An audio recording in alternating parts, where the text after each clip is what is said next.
and welcome everyone to AARP Wyoming's Video Voter Guide Series for 2024. I'm Tom Laycock with AARP Wyoming, and today we're joined by Jeremy Haroldson, who's running for the Wyoming Legislature in House District 4, located in Platte and very northern areas of Laramie County. AARP has a proud 40-year history of nonpartisan voter engagement and does not endorse nor oppose candidates. Nor does AARP make contributions to political campaigns or candidates at any level. Instead, we ask questions so our AARP Wyoming members understand where the candidates stand on important issues and can make their own decisions on Election Day. Today, we'll ask Mr. Haroldson 3 questions, allowing for a 1-minute and 30-second response to each. Then we'll give him 2 minutes to make his final pitch to the voters of House District 4. So, Mr. Haroldson, our first question is this. Over the last 2 years, the Wyoming Legislature has made providing property tax relief for its citizens a priority. In your view, what's the most effective way to provide property tax relief while balancing revenue needs for schools, counties, and other entities that rely on property tax for sustainable funding? Thank you, Tom. So as we've looked at this, I think there's a couple approaches. One, there's kind of a common thread of, well, let's eliminate property tax. Well, to do that, you have to increase a tax somewhere else or increase a revenue stream, because obviously there is such a need for those funds. So I think probably the most straightforward approach would have been a cap of 3 or 4% and a reevaluate back to 2019. That, I think, was the cleanest option. That didn't go through. We've obviously seen some other things come through the pipeline, but I think that would have been one of the cleanest options.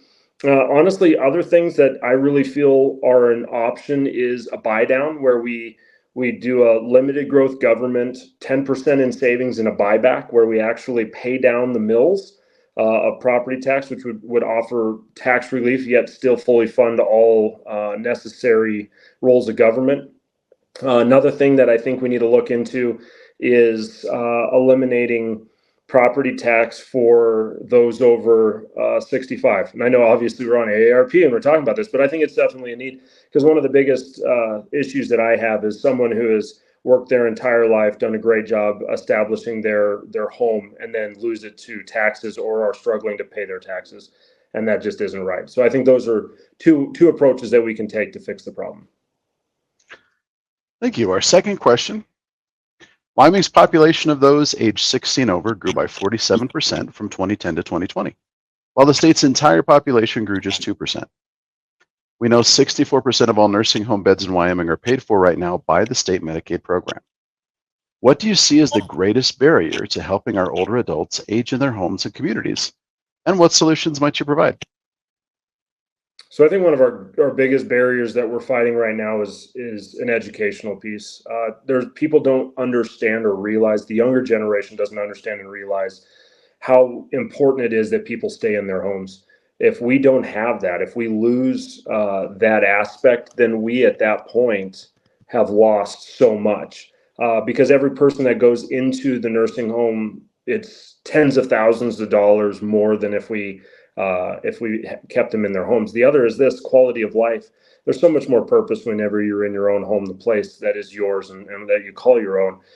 So how do we help that? Number one, educational piece. Education of the legislature is a big part of it. Education of the general populace, and an understanding that the ROI on those dollars is vast.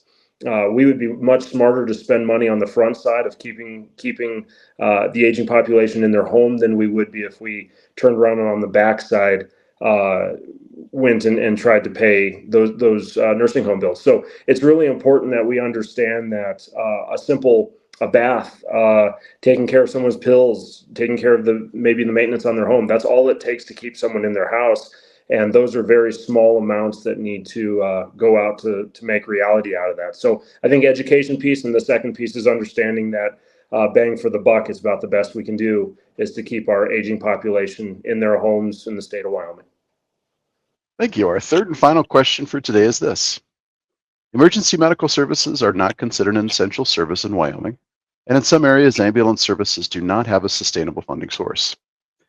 Over the last 10 years, Wyoming has seen 16 EMS providers in the state fold or consolidate with another service.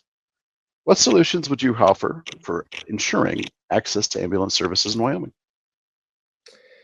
So a couple things you need to understand. We had a conversation in the legislature about it being essential service. The reality of it being an essential service is hard in the fact that you have places where you could have 200, 300, 400 miles of area that needs to be covered by an ambulance service. That's not feasible. It would be a major financial drain on the state, more than you could ever imagine. So there has to be an understanding. The remoteness of our state offers some challenges just uniquely in that position.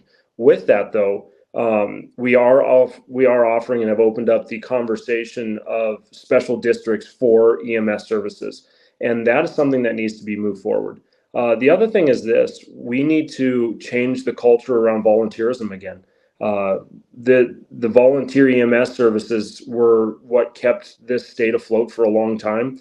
I don't believe that's the answer in all situations, but a lot of situations, a volunteer EMS district or service would definitely still fulfill that need. The other is, if a county decides they want to do it, they can go into a special district and start looking at what it would take to start taxing to offer that service. And I believe that's something that will also move forward. It's a conversation that's going to continue to have to happen on the floor of the legislature as we move forward. All right, Mr. Haroldson, thank you so much for taking the time to answer our questions.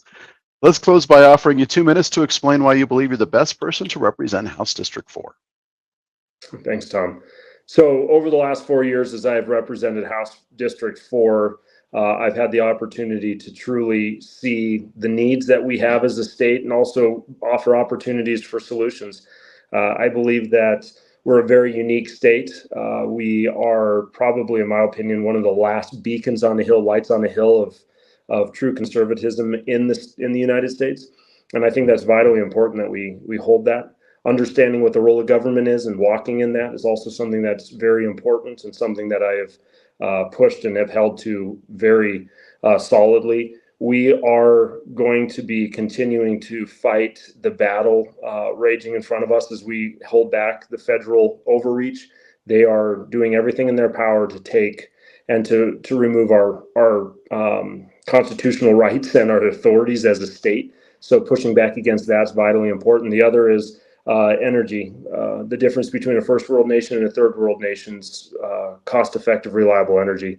And so Wyoming is standing in a great place to be able to offer that to not only the state, but also to the United States.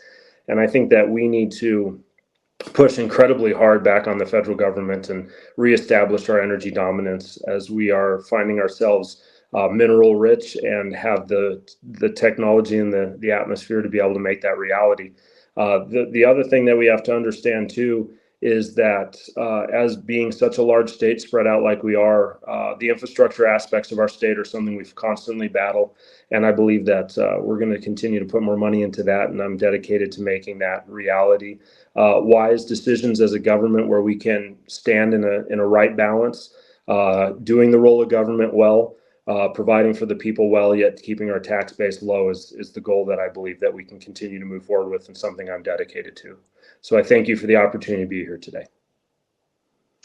Well, thank you, Mr. Haroldson, for your time, and thank you to our viewers for watching this video voter guide. We encourage you to keep checking Cowboy State Daily and AARP Wyoming's Facebook page for more voter guides in the days to come.